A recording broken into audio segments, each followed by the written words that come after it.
Hello and welcome everyone to our 8th IUC Alumni Talks. For those of you who are returning, welcome back. And for those of you who are new, welcome. I'm glad you've all taken time to attend today's event. And so before we begin, just make sure that you are muted. It's in the bottom left corner. And as well, feel free to change your name in the participants section of Zoom. You can change your name to your name, your IUC graduation year, if you have graduated, and as well as your location of where you are joining us today.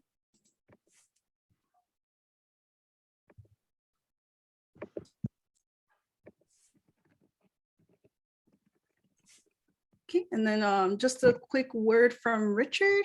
Okay, sorry, you were passing it to me. Thank you, Jasmine. Hi, everyone. Welcome again to the IUC Alumni Talks. My name is Richard Sloboda from Pennsylvania. I worked with Lily and also a colleague, Jesse, who has now moved on to other things to start these talks last year. I guess it's been a year and a few months now. We also had Sabrina joining our Jimukyoku last year, but she and Lily are both busy with studies and work and other things. So they've stepped back for a bit. So I'm joined today by two new members. It's the first time Jasmine, a current student, and Tarani have joined us. So I thought it would be good to give them a chance to introduce themselves before we get started. Tarani, do you want to? Yeah, sure. I can go next. Hi, this is Tarani. I graduated at IUC in 2019. I'm still a PhD student at Stanford. Yeah, and I do Aikido. To you, Jasmine. Hey, I'm very excited to be a part of the event today. I'm Jasmine Ramos, and I personally am joining from Milwaukee, Wisconsin. Last year, I graduated with a bachelor's in Japanese studies, and I am now attending the IUC for the 2021 and 2022 year. Okay, and then for those who do not already know, the IUC Alumni Talks is a web series that aims to create a space for the IUC Alumni Network to share their unique personal journeys with Japan and the language. Through this series, we really hope to build a strong community among people with diverse associations with Japan. And if you did not catch previous talks, no worries, because we actually have a YouTube account, and the link is accessible here, which we can put in the chat shortly, and then also the QR code below.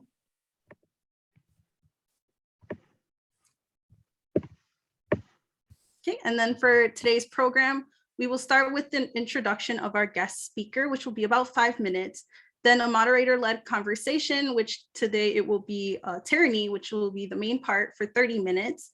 Then followed by an interactive quiz for 5 minutes and a Q&A for 15 minutes. Then finally, we will have a group photo and wrap up for about 5 minutes. That will be the conclusion of our main event. And then afterwards, you are free to stay for a post-event networking that will be done through breakout rooms, which will last for about 30 minutes. Okay, and then I will now hand it over to Tarani to introduce our guest. Hi, everyone. Tarani again, and we're so honored to be joined by Professor Strausz today to our IUC Alumni Talks. And he will discuss his Japanese language journey, his interest in Japanese politics, and his academic career, including his book published in 2019 called Help Not Wanted: Immigration Politics in Japan. So Mike first studied Japanese in high school near Detroit and continued as an international relations and Japanese major at Michigan State University. Fascinated by how Japan responds to globalization, Mike embarked on a PhD in political science at the University of Washington and spent 2001 to 2002 at the IUC on a foreign language and area studies fellowship. He has since researched, written, and taught about Japanese policies, movements, and attitudes on topics ranging from immigration and minority rights to whaling. Much of his research in Japan has been conducted in affiliation with the University of Tsukuba. Mike is currently the Director of Asian Studies and Associate Professor of Political Science at Texas Christian University in Fort Worth. Texas, where he lives with his wife and children. When he's not giving book talks and mentioning enthusiastic students, Mike enjoys cooking, running, and hiking. So thank you so much, Mike, for joining us. And I'm so looking forward to our interview. Shall we start? Thank you so much for that nice introduction, Tony. Thank you. So I'll just start from my first question. We really, so sorry, I guess I'll just from a very general question. How did you become interested in Japan, and what's your initial contact with Japan? Yeah, so like you mentioned, so I grew up outside of Detroit, and Detroit is the car capital of the United States. And so I think partially because of that, as I was growing up, I think in the 1980s, there was this fear about Japan overtaking our local industry. And I think partially because of that, the German teacher at my high school went back and learned Japanese as an adult. He was an American man. And he started teaching Japanese. So by the time I got to high school, we had Japanese classes.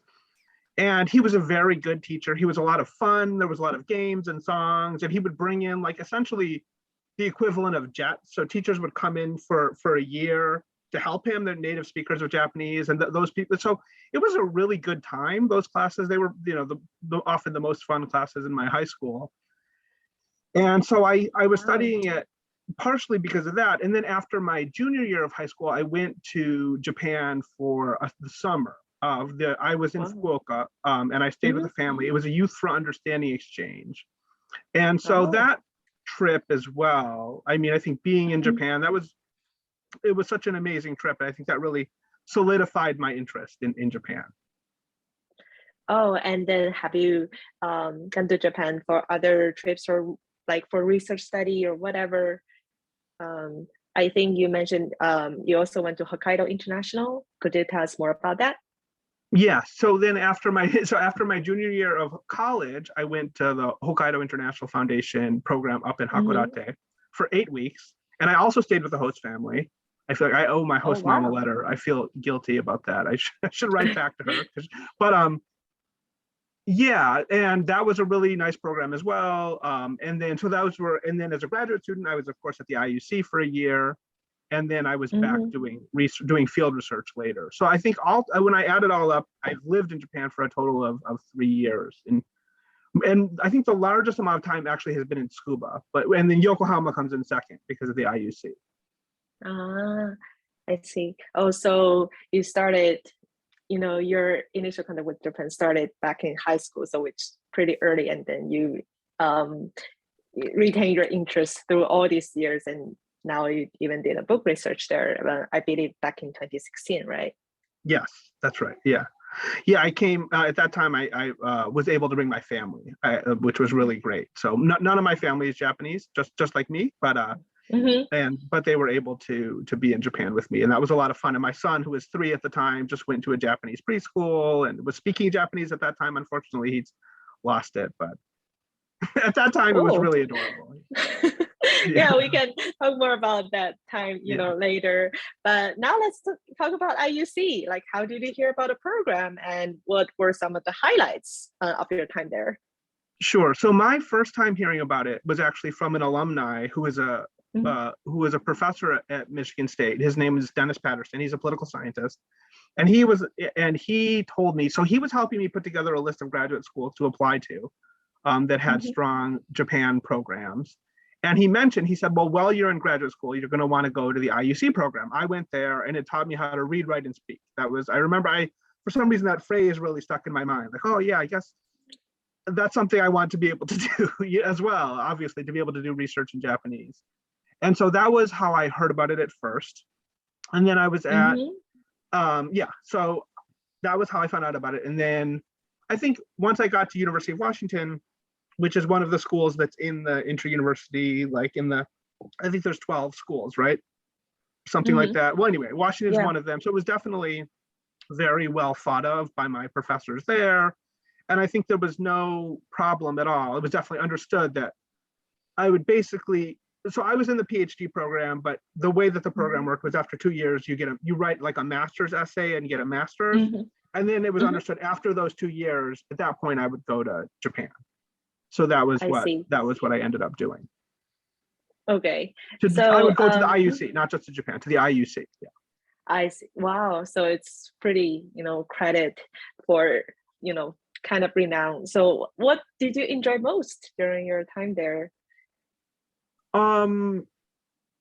There were so many things. I mean, I think that I really liked my peers. I like getting to know these people interested in Japan from all over the world.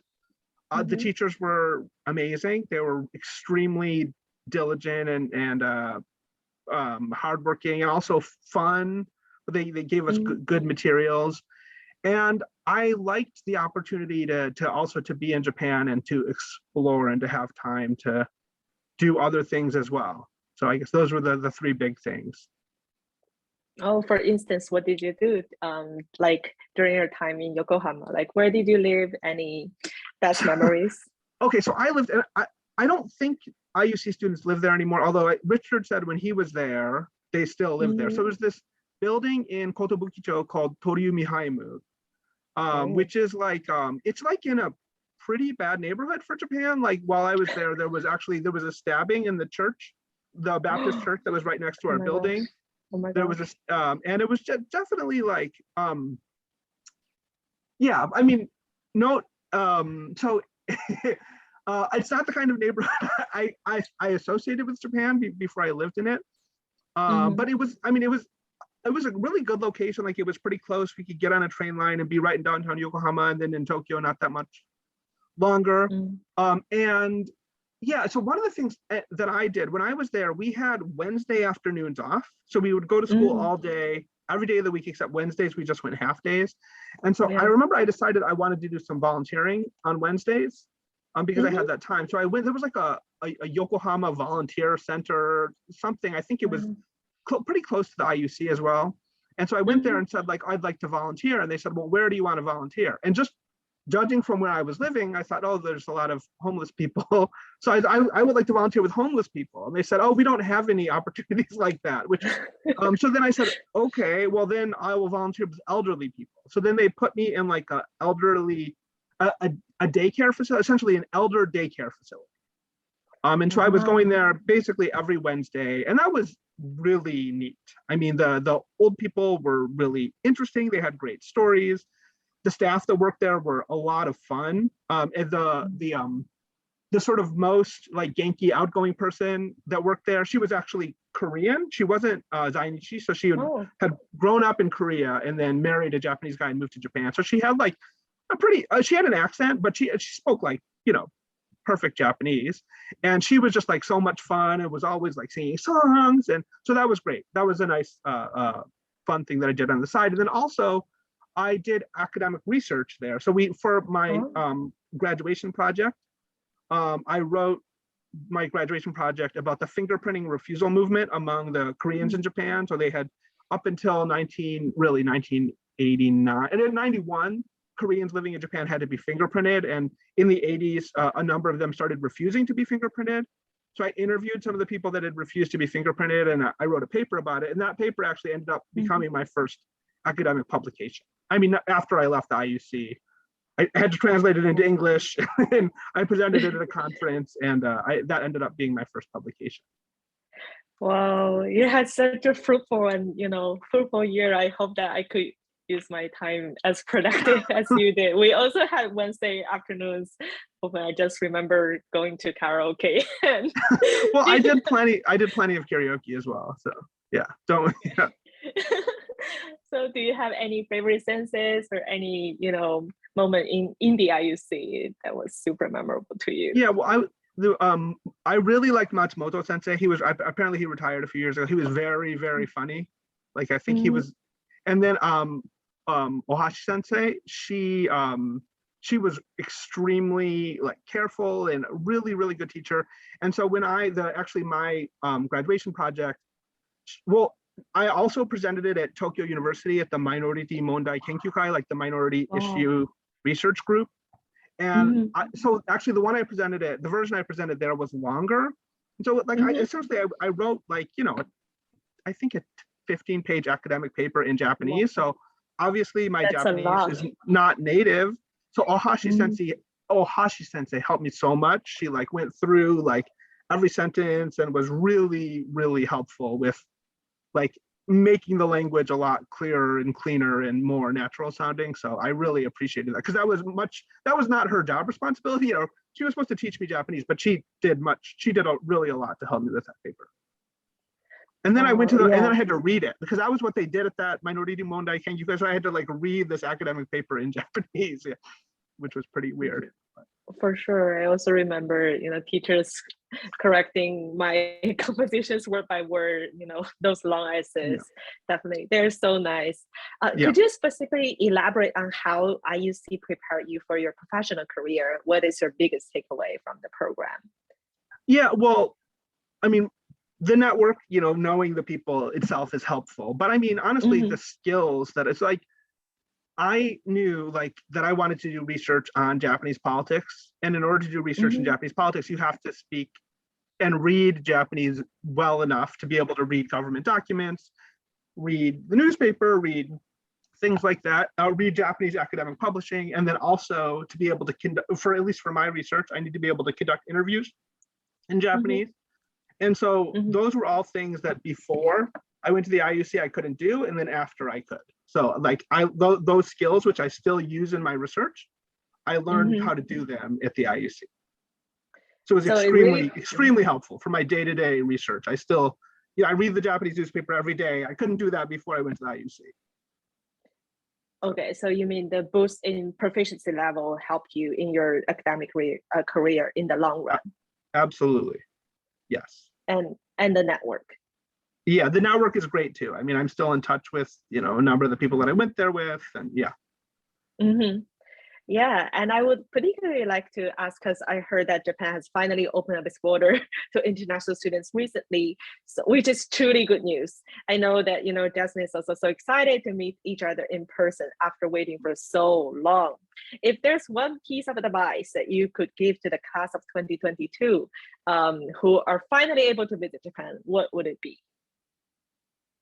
It would be to take as much advantage of being there as possible. So you've already been able to get the Japanese language part of it, like the classes, keep going to classes, don't skip class, but just take advantage, like even just a little thing, like when you're in your apartment, turn the TV on. Like even if you're not normally a TV watcher, but just having that Japanese on in the background, that can be really helpful. Or just like go out, try to be friendly and talk to people. I mean, of course, when it's appropriate, just like if you have a cafe that you go to a few times, like strike up a conversation with people that work there, or just try to, and if there's an activity, I mean, I don't know how long you're ultimately, unfortunately, going to be able to stay in Japan, but if there's an activity you can get involved with, like, for me, it was the nursing home, but if there's like a club, like if you do karate, find a place or whatever. I know a lot of the people that I was with joined gyms. If you can find an activity, and ideally an activity where most of the people doing that activity speak Japanese as their first language.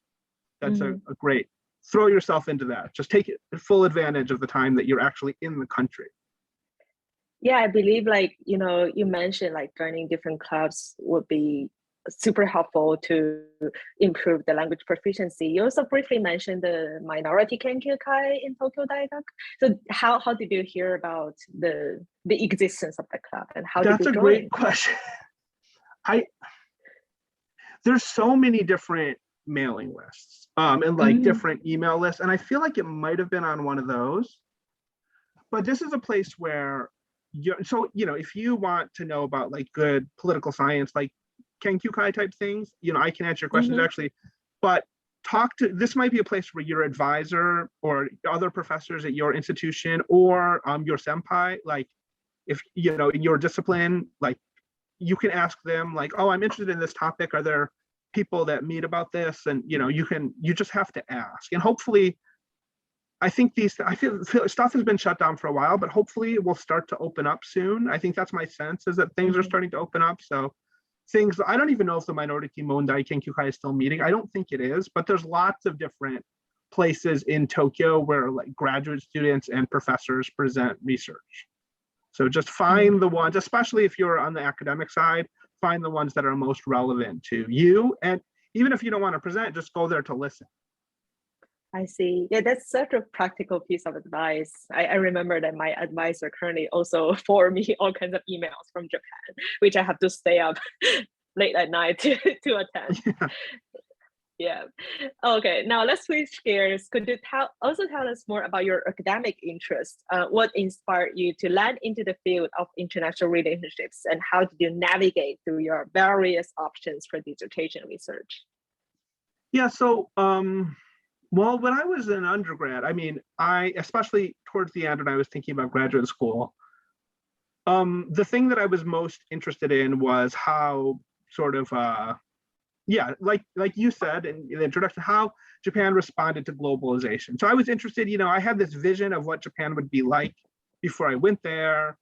And then I saw so much like Americanization or so many things that I didn't expect to see. And I was really interested in sort of how that happened and sort of what sort of American trends got into Japan and which ones didn't and why. And so I was interested in that kind of thing. It's not a very political sciencey question, but I didn't know that at the time when I was an undergraduate. So that's what I wrote about on my applications. And that's initially what I thought I was going to study. But, as I was in graduate school and I sort of learned more about what political science actually was, my questions became, I think, related to the question of international pressure and international norms influencing Japan, but with a little bit more of an explicit political focus. And so that's what I wrote about for my dissertation. I looked at the way that international norms have influenced Japan, and I looked at norms regarding whaling, norms regarding treatment of foreign residents, and then refugee admissions. Those were the three cases that I looked at. And so in political science, we have these two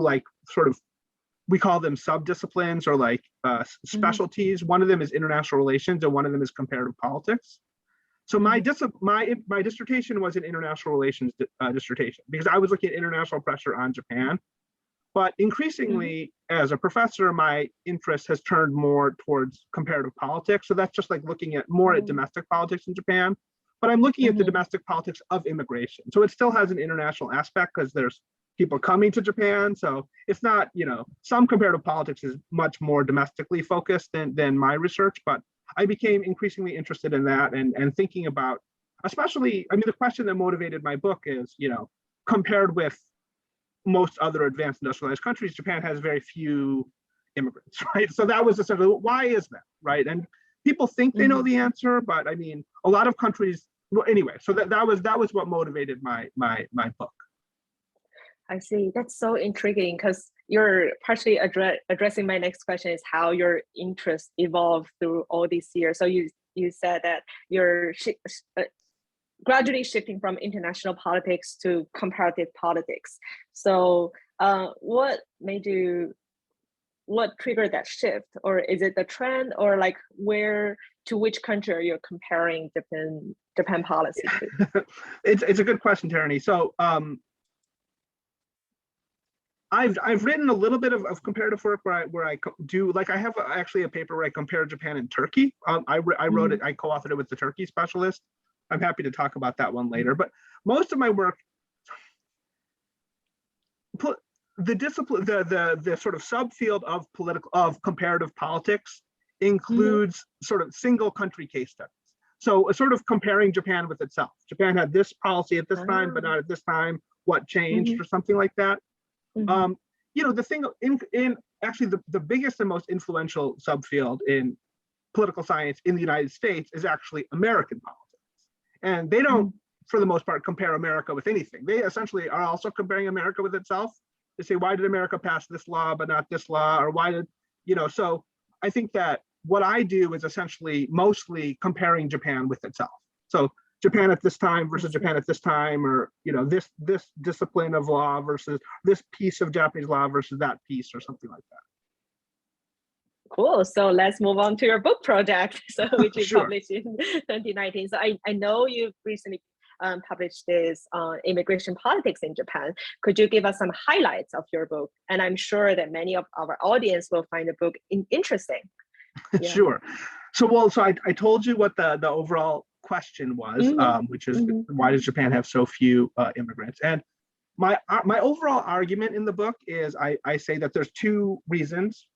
The first is that it has to do with when Japan developed labor shortages which was much Mhm. later than, there you go, thank you very much, which was much later than, you should be able to get the paperback. Don't buy the hardcover. It's very, very expensive. Um, Okay. Much later than European countries. And this has to do with agriculture in Japan. There were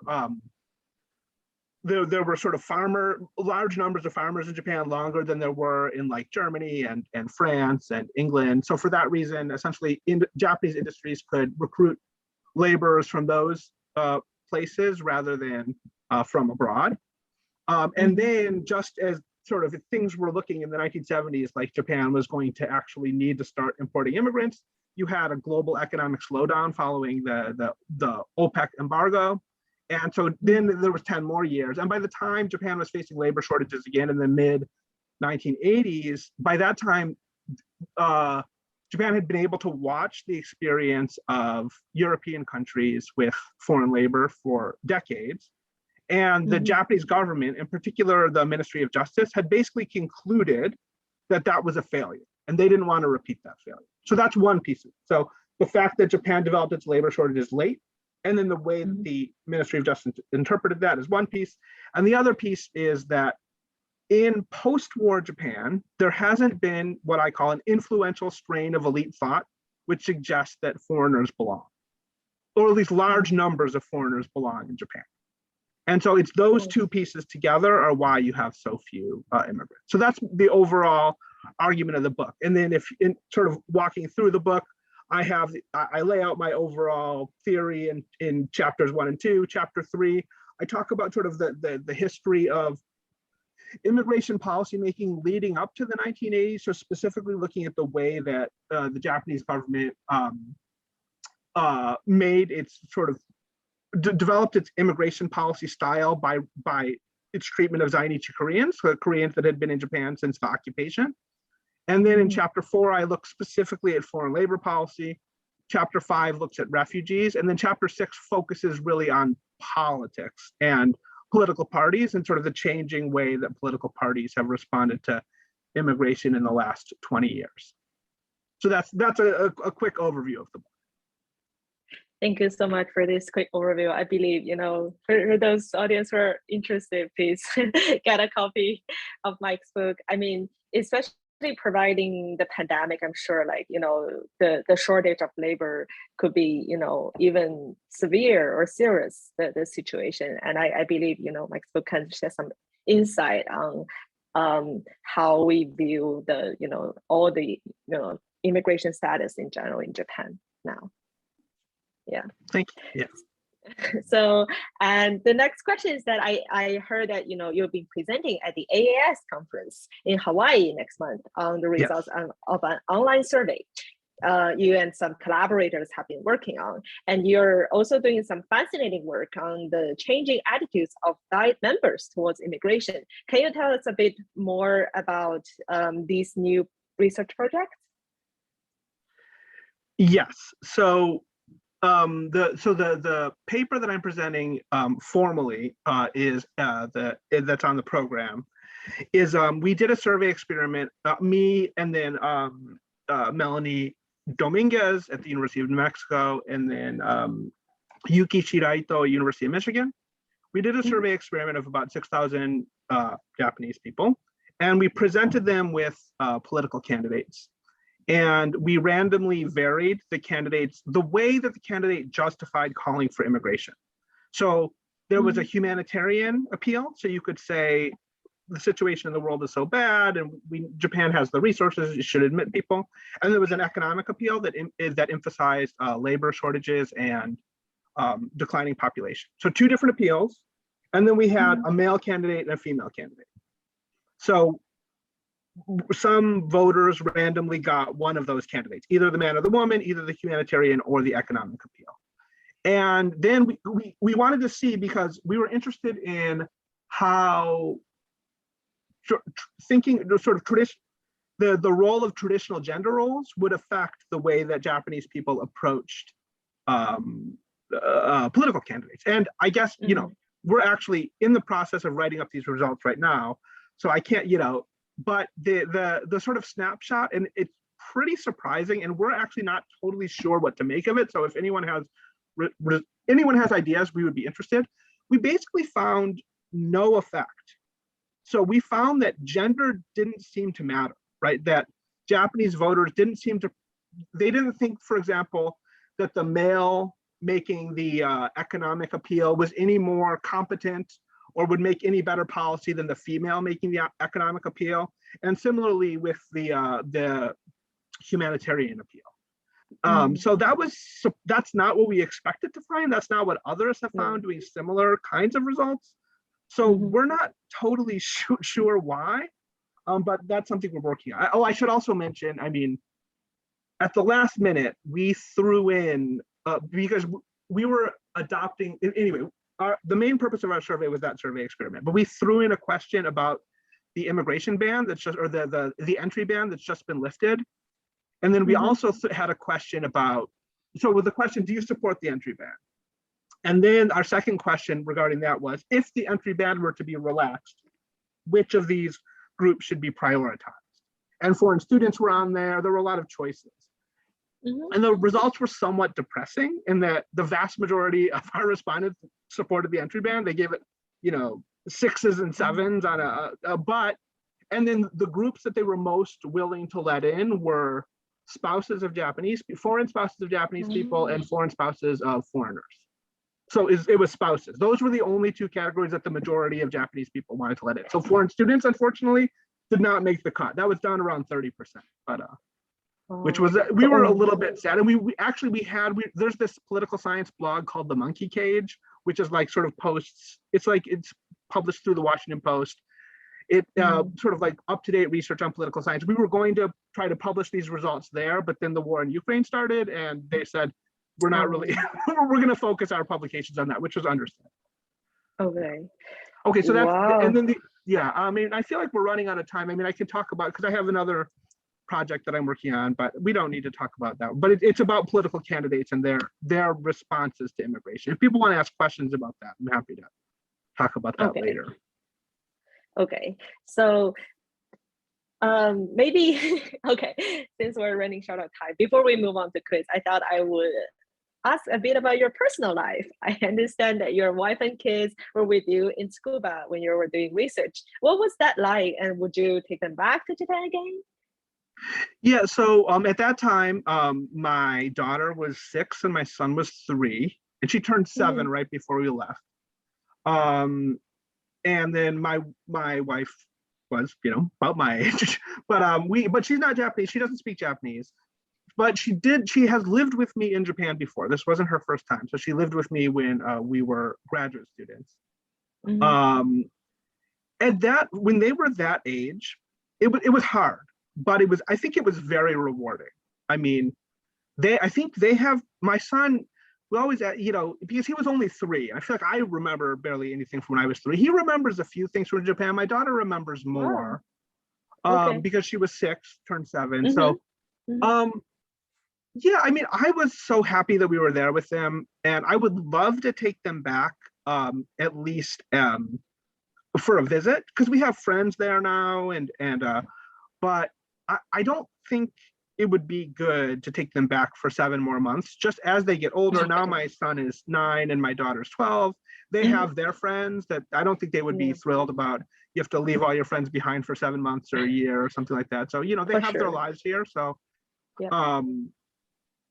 so I'm not sure we would do that kind of trip again. But it was very, very rewarding and enjoyable, and a great experience for them, a great way for them to see the world. Also to feel a little out of place in a way that, to feel like, I think that's a good experience for them too, to kind of be like a weirdo and people stare at you. One really cute thing that my son would do, we would be pushing him on a stroller or like on the train or whatever, and like old ladies would just stare at him, and then he would just say, "Sansai," which means like, I'm 3 years old, because he like knew they were thinking like, how old is he? And he knew like it was very adorable. I think it would surprise them. He would just, "Sansai." I think he would hold up 3 fingers too. Yeah. Wow. Thank you so much, Mike, for sharing so many interesting episodes and stories. Okay, now before we move to the Q&A, we have a fun activity to get everyone involved. So Richard, over to you. Yes, thank you, Mike, and thank you, Tierney. Okay, everyone, for those of you who have joined before, we usually have a Mentimeter quiz. So I think, can you see the slides showing up okay? Yep. Okay, so we, if you can log into Mentimeter, there's a couple ways you can do it. You can either scan the QR code, or I think we can put a link into the chat that you can click on. It's usually easier to do it with the phone in your hand. And we worked with Mike to come up with some tricky questions about immigration in Japan. So I will take down this slide in a minute, if you can join, and then share the the questions. So the questions will show up on your phone, and we will look at the answers together on the screen. Okay.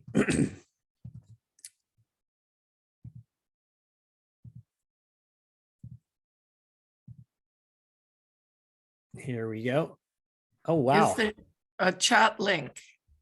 Yes, I think we can get you a chat link. Tierney, do you have that link on hand?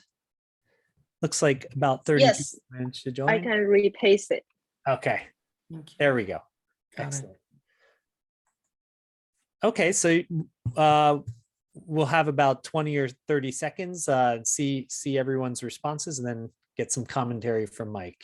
Looks like we have about 30 ready to go. Okay, so our first question. Approximately how many asylum seekers did Japan accept during the 5 years to 2020? So we have 4 options: 40, 200, 800, or 2,300. How many people over a course of 5 years? So talking dozens or hundreds each year.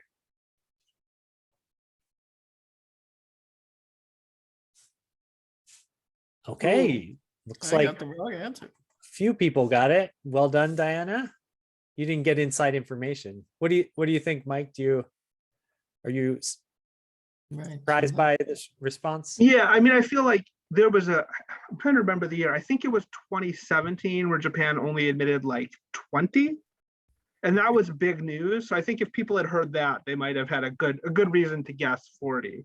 And that year they actually had like 20,000 applicants and they only let in around 20. So it was extra shocking, I think. But yeah, I mean, the numbers are pretty shockingly small. And I think a part of this is related to like the very strict and legalistic way that the Japanese government, or the Ministry of Justice, approaches asylum. And then what they'll do is sometimes, because sometimes there'll be cases where the government will recognize we can't send this person back, but they don't meet our very high bar for formal asylum. So what they'll do in that situation is they'll give them humanitarian consideration. So they'll let them stay in Japan, but I mean, the humanitarian consideration people, they don't have access to the same opportunities as the people that have formal asylum. So it's sort of like shooting, because you're letting these people stay, but you're not actually giving them the tools to succeed in Japan. So it's kind of a sad situation. Interesting. So that I did see, I'm forgetting if you shared this. Japan is one of in your Vienna, University of Vienna talk. I think you said Japan is still one of the biggest donors to the UN Refugee Agency, contributing 126 million in 2020. Okay. Next question. Well done, Jing. We have some, just a few people got that one right. All right. So next question. This one's going to take a bit more time to digest. So we have a graph with 4 countries and showing the response to the question, what is the ideal number of immigrants? So the white bar on the left side is more than present. The light blue one is Genjo Iji, no change. The slightly darker blue one is fewer immigrants. And then the very dark one is no more immigrants. So you can see country A is 25%, 20%, 10%, and just 2%. So wasn't a lot of time. I think I need to give you guys more time. Sorry about I that. had no time to respond. Yeah. Apologies, Peggy. So how about this one, Mike?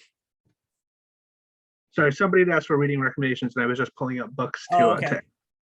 But let's see. Yeah. So.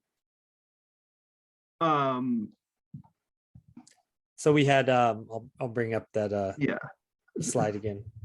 Yeah, it was, but that was the one. Yeah, I mean, so I think it's pretty shocking, right? So that Japan is one of we're the largest, one of the countries with the largest number of people says that they need more immigrants, and these are, I mean, a lot of, like, I think number one is Spain, number two is the U.S. on this chart. This was a Pew poll, but I think the interesting thing about this poll is that, well, a part of it is, like, we have to think about the baselines, right? So when people in Japan are saying, oh, we want more immigrants, they're saying more, from people in a country, living in a country where less than 2% of the country is immigrants. And when someone in the US is saying that, the baseline is very different. So that is something important to remember. But nevertheless, I think that I've used this data when people try to make the argument, oh, well, the Japanese are just racist, because I don't think this doesn't support them. Yeah, you can see here the other countries that we highlighted. The Netherlands, obviously, they already have quite a large number. So I think they were an example where the majority are saying, let's keep it the way it is. Excellent. Okay.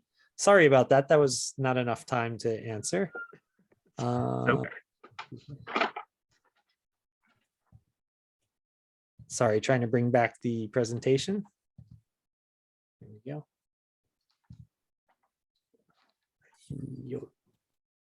Okay. And the next question is about Yokohama. So after China and then Korea, which country has the largest immigration population living in Yokohama in 2022? So your options are Nepal, Philippines, the US, and Vietnam.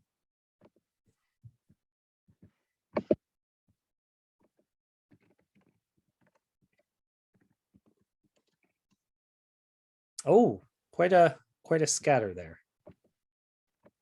So I guess it's been a while since you were in Yokohama, Mike. Does this make sense considering the overall trends in Japan? Yeah, it does. I mean, there's the numbers of Vietnamese. I think the Vietnamese are the largest growing foreign community in Japan, and certainly, like, the new visa category that was just set up in 2018 for manual laborers. The vast majority of people using that category are Vietnamese. So yes, I think that this does make sense. This is not surprising. I see it that said 39,000 Chinese, 12,000 South Korea, 9,000 Vietnamese, 8,000 Philippines, and 4,000 Nepal. I guess I thought Nepal was the unexpected one.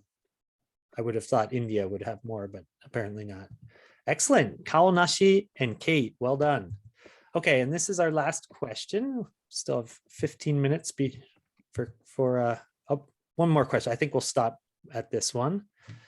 Oops. I think I skipped over it. Okay. We'll make this one the last question.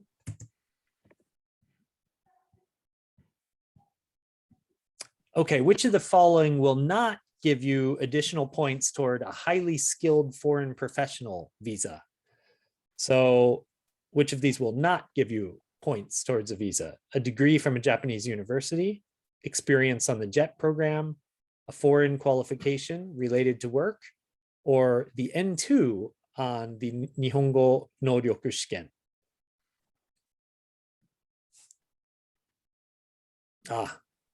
They saw through this question. So what are your thoughts about this policy, Mike? Well, two things. First of all, it seems pretty self-defeating to not want to give JETs every incentive possible to want to stay in Japan, because these are people that have come to Japan, taught, with the support of the Japanese government, paid for by the Japanese government, if they want to stay in Japan, presumably they have had positive experiences there. So they already have experience living in Japan. So it does seem like Japan would want to give points for those. But the other thing is, when this points system first went into effect, for the first year, I wish I remember the exact number, it's in my book, but it was essentially miscalibrated. They set the bar so high that only like 17 people qualified. 17 people had enough people to qualify. So they had to like lower the bar in terms of how many points you needed to qualify for this visa.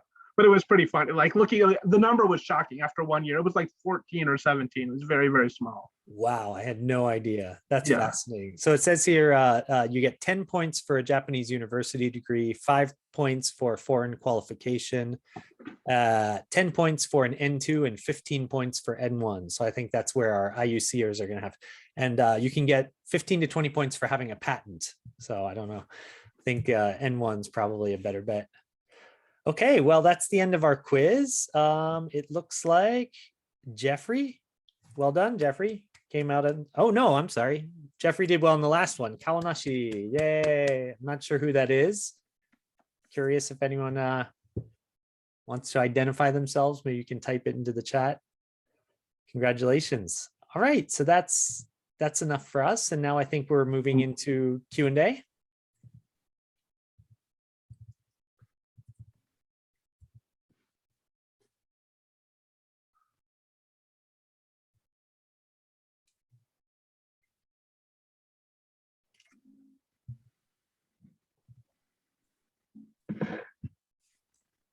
Okay, so we got plenty of questions for Michael. So hopefully we can get through every single one of them before time runs out. But starting, we have a question from Pearson Broadwater.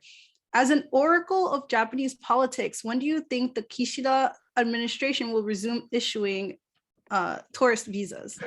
Well, I will reject the premise of the question. I don't think I'm an oracle of Japanese politics, but so I don't have any inside information on that. I would have thought that you guys would be in Japan by now. And by you guys, I mean the current IUC students. So I don't think I don't have any good information on that, unfortunately. I don't know. I'm surprised with how much the administration has held out because of Omicron. Yes, I also agree. I feel like the Japanese government at this point is just a big mystery on that end. Yeah. All right. Yeah, I did so and one argument for being in Japan, by the way, the other project that I'm working on right now, I wanted to do some interviews, but I'm not in Japan. So I emailed and text and like sent formal messages to like 10 or 15 different Diet members trying to set up Zoom interviews. None of them would go for that, unfortunately. So there is a real advantage to being there, being able to go to someone's office. But anyway. Yes, that is very true. Very true. Okay, so the next, not so much a question, but Giles said he was interested to hear how you view the role of racial thinking in Japanese immigration policy. Yeah, I mean, there's a book, it's kind of an old book now, but it's by Apachai Shipper, what's it called? Fighting for Foreigners. And his chapter 2 of that book, he essentially goes through and sort of talks about the different visa categories that are available in Japan and sort of like the racial inflection of them. And so the ones that are more prestigious tend to be, easier for white people to get or Europeans and Americans to get, whereas the ones that are less prestigious are often more geared toward Southeast Asians or maybe South Asians as well. So I do think I think that I think that is really important. I also think that one of the things that I just find so interesting is the way that overall, like the official story about the sort of the origins of the Japanese people and sort of the role of Japan in Asia changed so much before World War II and after. Like the idea of the homogenous nation was sort of born after World War II. And I think the thinking was very different during and before the war. Not that it was, multiculturalist and everyone is equal, but it was more like Japan as the leader of like sort of like a multi-ethnic empire. But yeah.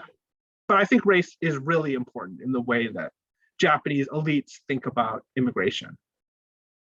Mm-hmm. Thank you so much. That is very insightful. So then the next question from Yilin is, what are the long-term repercussions of Japan's rigid border controls during the pandemic vis-a-vis Japan's economic future and international reputation? This is a great question. And, I feel like it's too early to tell. But I mean, I feel like we've probably all heard stories. I know I have, of people that are saying, I wanted to go study in Japan, or I wanted to do this thing in Japan, but eventually I just gave up because I couldn't get in, and it's been 2 years, and I thought I was going to get in, but then Omicron hit, and they said, never mind, so I don't know how many, like what percentage of people that want to study Japan or do business in Japan that is, but it's not zero. So depending on that, so I think that there could definitely be long-term repercussions, but we're still in the short term, right? The border controls are essentially still, they're being relaxed, but they're still in place. And so I'm not sure, I think we're going to have to look back in a few years and think about this question or assess this question more at that point. Okay, thank you. Yeah, I was wondering that myself. So then the next question, again from Pearson Broadwater, is how do you account for the relatively low labor productivity rate in Japan? In other words, how much of the issue is down to a lack of labor versus a lack of efficient labor? Yeah, I mean, Pearson, this is a great question. And honestly, I don't feel really qualified right now I feel like I would need to sit down. The economic question and sort of the things that go into productivity is not my expertise, and I don't want to answer in a way that, so I don't feel like I'm able to speak well to that question right now, unfortunately. Sorry about that. Okay, thank you. So then the next question, we have actually 2 questions from Jeffrey Dorr. So the first one is, Japan's population is declining at an increasing rate. Do you think that Japan will eventually permit more immigrants in the coming decades, or will remain relatively insular? So I think that Japan will, but I think Japan will permit more immigrants, but it's just a question of how. I think that there's sort of, basically we can look at Europe and you see roughly 2 different models. There's sort of the guest worker model of Switzerland, and then the sort of more permanent model that you might see in Germany or France, more permanent immigration labor that you might see in Germany or France. And I think that especially in the LDP, the Liberal Democratic Party, the party that basically governs Japan, there's a lot more people that want something like the Swiss guest worker model than the German sort of immigration model. But I don't know how feasible that's going to be. I don't know if people are going to want to do that, come live away from their families for years. So if given the sort of pretty severe population decline that Japan is facing, I don't know if they'll be able to fully address that decline just with temporary workers. And so I think that there are going to be more foreigners living in Japan because of this population decline, but who those foreigners are, how long they're allowed to stay, how they're treated, those are still questions that I think are up in the air that we don't have the answer to. Regarding the second question, let's see. Japan, at one point in the 1980s, during the Vietnamese boat people, so after the Vietnamese War, Vietnam War, and then the other wars in Southeast Asia, more than 10,000 people from those countries ended up coming to Japan as refugees. And I think they were incorporated just fine. So 10,000 is a huge number for Japan, keeping in mind that they've let in 200 in the last 5 years. So I think that the capability is there. My guess is that if Japan doesn't proactively say yes, we're ready to take 20,000 or 50,000 or whatever, some very large number, and they just kind of wait, well, we'll see, if there's Ukrainians already in Japan, or if there's Ukrainians that somehow end up in Japan, we'll give those people refugees, or we'll give those people asylum status. The numbers could end up being a lot smaller. In terms of, I know a couple of years ago, both responses to international crises in Syria and in Myanmar. Japan let in something like 150 refugees from Syria. Or they set a quota. They didn't actually get up to the whole 150, and something like 90 from Myanmar. So I feel like those are the numbers I think that the Japanese government would likely be thinking in if we're judging from past experience. And I think that Japan benefits a little bit just because Ukraine is pretty far from Japan. So I think it would take real effort to get large numbers of Ukrainians in Japan. Very fascinating. Thank you. I know as somebody who doesn't really know much about it, being able to hear it in detail is very eye-opening. So then we have the next question from Peggy Canada is, why is there such persistent racism in Japan, especially with its Buddhist heritage? Most people, her relatives and friends that she interacts with, urbanites, do not think their votes count for much. Young people are very ignorant and depressed about their future. Yeah, I mean, so the question of Buddhist heritage, I mean, I definitely understand where you're coming from, Peggy, but I feel like we can look, I mean, just thinking about the United States and where I live in Texas, you know, I think that some of the sort of universalist principles of Buddhism, we can find similar principles in Christianity, and yet we see people in the United States treating with a lot of racism as well. Like there's a lot, you know, we have a persistent problem of racism here too. So I'm not sure. I feel like often people struggle to sort of live the principles of the religions that they follow. So I'm not sure that's a uniquely Japan problem. I think that there might be persistent racism all over the world. I'm not actually sure that's a problem unique to Japan, although it is troubling everywhere it exists, including in Japan as well as in Texas, where I live. Yes, I don't mean to belabor the point. You mentioned 10,000 Vietnamese boat people accepted in Japan, but only 44 actually received refugee citizenship status. So for example, the 9,000 Vietnamese that you quote as being living in Yokohama, I do not believe they have citizenship.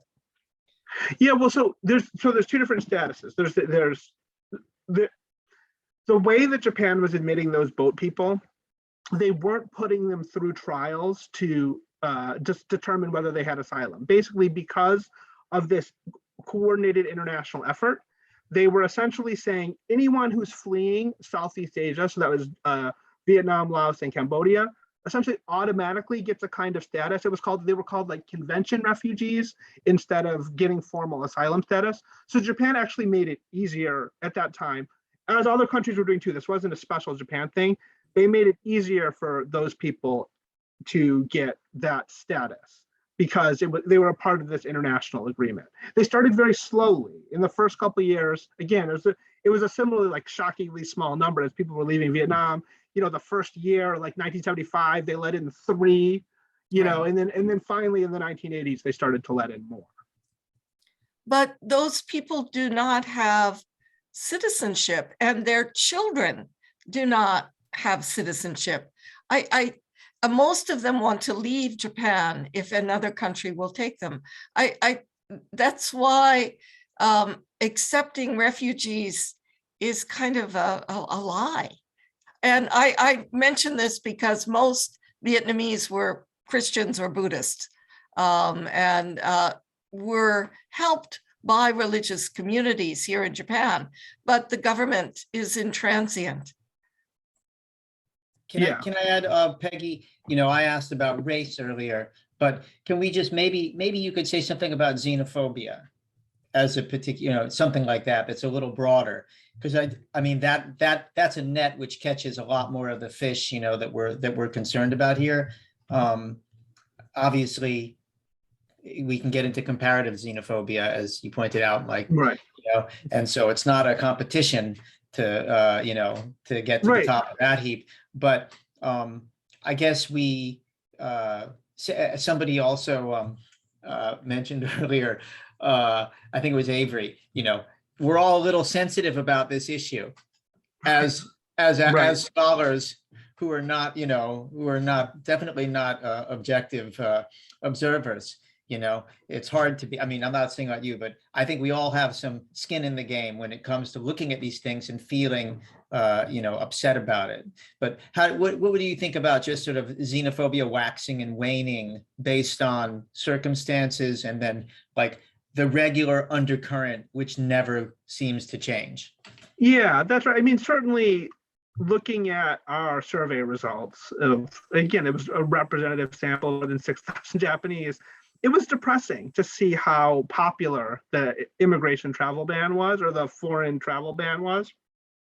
And I feel like one of the things that we did, this would have been, we'll still try to write this up somewhere. My understanding is the numbers, as the policy is weakened, the support for the policy is also weakened a little bit. So maybe this would be different now. But we did some analysis where we tried to see, well, is this old people driving it? What's driving this? And actually, old people were not more anti-immigrant than young people, which was surprising and a little bit depressing. And in fact, with some categories, like, because again, old people were more likely to say like they wanted like fisheries workers for some reason. And there were a few categories where actually old people were more supportive of relaxing more immigration categories than young people. So definitely, I mean, if we think about, I mean, to me, the immigration travel, or the foreign travel ban is xenophobic. It's like really the only justification for it is xenophobia, because they were still letting in Japanese people that had traveled to those areas. So it seemed like if the real problem was keeping out COVID, it would have made it harder on the Japanese people as well. And so given that, certainly the popularity of that policy was troubling. But I do think that there's something about a pandemic, and especially a pandemic where you can have lots of asymptomatic carriers, that brings out xenophobia, because people are looking for sort of visual cues or visual shortcuts, which help them try to guess who might have COVID. And I also think that in the United States, part of the horrible violence that we've seen against Asian Americans, I think is probably caused by the same kind of thing, because people were sort of looking for, well, I don't know who has COVID, but probably that Asian person does. And so, yeah, it's very unfortunate, but I do think there's a relationship there between like pandemics and xenophobia. Thank you. So we're running out of time, so this is definitely something I feel like would be great for breakout rooms. So we're actually, thank you so much again, everyone, for your questions. And thank you so much, Michael, for speaking with us today. It was an amazing talk. So we will now be moving into our group's breakout rooms. So thank you. Can I just say one thing? Because somebody asked me for book recommendations, and I mentioned 3 in the chat, but I just want to say them again. I mentioned Pachinko by Min Jin Lee, which is fiction, but then I also mentioned Gracia Liu Fur's Immigrant Japan, which is awesome. She's a sociologist, really, really good. And then also, it's kind of a strange title, but it's so great. It's called Jesus Loves Japan. It's about like the religious practices of evangelical Nikkei Brazilians in the Kansai area. And it's really, really smart and good. So those are my 3 book recommendations. Just wanted to mention that. Okay, great. So then those links were in the higher part of the chat. If anybody is interested, feel free to scroll up. So now we will be doing our post-group breakout rooms. So of course, thank you everyone again. You are free to leave if you have other engagements. If you want to stay in network, then we will begin doing that now. Tierney will be creating the breakout rooms.